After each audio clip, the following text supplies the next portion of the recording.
Welcome bank two माय channel. और आज हम लेकर के आए एक न्यू सॉन्ग और चलिए देखते हैं ये सॉन्ग में किस तरीके से क्या होने वाला है, कैसा है। कल छोटा सा ही एक टीजर देखे थे जो आज इसका खुलासा होने वाला है। चलिए देखते हैं, यही सब चीज़ें देखने वाले हैं इस स्टोरी पे, इस सॉन्ग पे क्या स्टोरी है। तो चलिए स्टार्ट करते हैं ये वीडियो, ज़्यादा लेट नहीं करते हैं। अगर आप मेरे चैनल पर नए हैं तो प्लीज़ सब्सक्राइब कर लीजिएगा।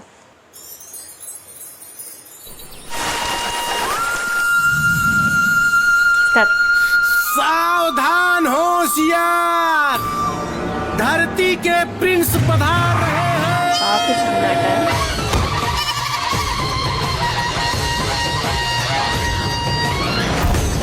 किशन के लगे जे सटल कटल एक्सीडेंट हो गया क्या? छठी मई की पूजा हो रहा बा, होते शराब भी क्या गेली। एवरा तन सस्ता भी लगा मारा धनिया तू बोतल।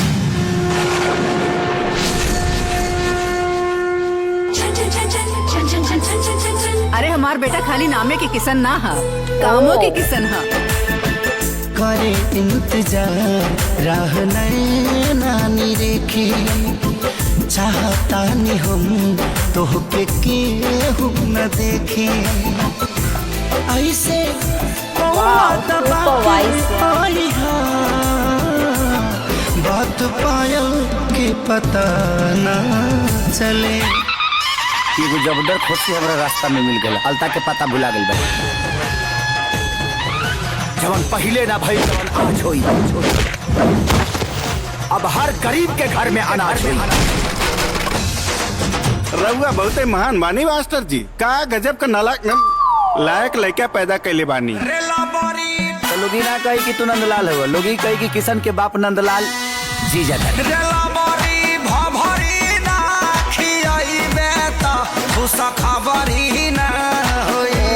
छठ सूर्य देवता के पर्व हो।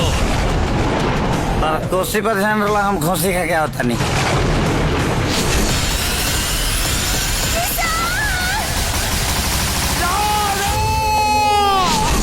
तू जानवरन से बहुत प्रेम करेला, लेकिन ओकर मांस खाए में भी तोहरा बहुत आनंद आवेला। तुहे आनंद तोहरा के पाप के भागी बना देले बा।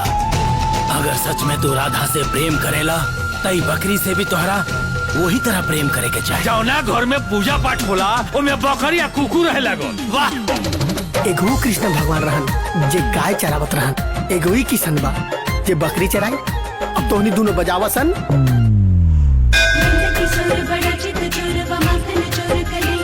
मोहब्बत ये को आता हो, हर एक प्रेमी निभावेला।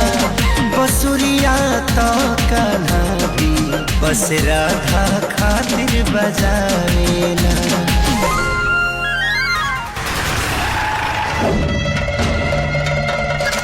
सच सच बताओ कि राधा कहाँ बिया?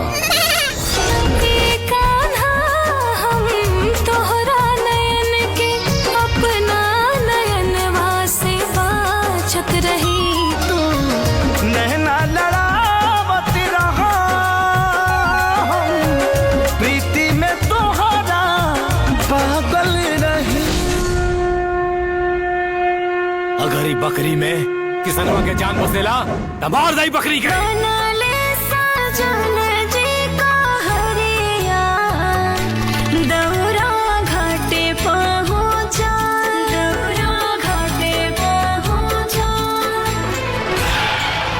कभी बकरी हो सके नहीं, देखिए हमारा खाती हमार जान ही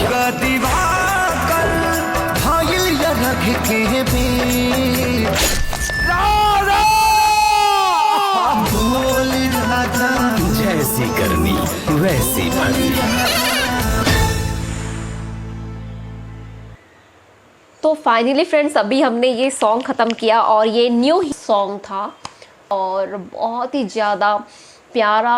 और इसकी जितने भी सॉन्ग थे और म्यूज़िक थी, उनकी वॉइस इतनी प्यारी है, काफ़ी अच्छा था। गेटअप वगैरह भी इनकी काफ़ी अच्छी थी, बहुत ही हट के लग रहे थे और बहुत क्यूट से लग रहे थे खेसारी लाल यादव जी। तो आज का रिएक्शन यहीं पर ख़त्म करते हैं, फिर मिलते हैं नेक्स्ट वीडियो में। Take care and bye by.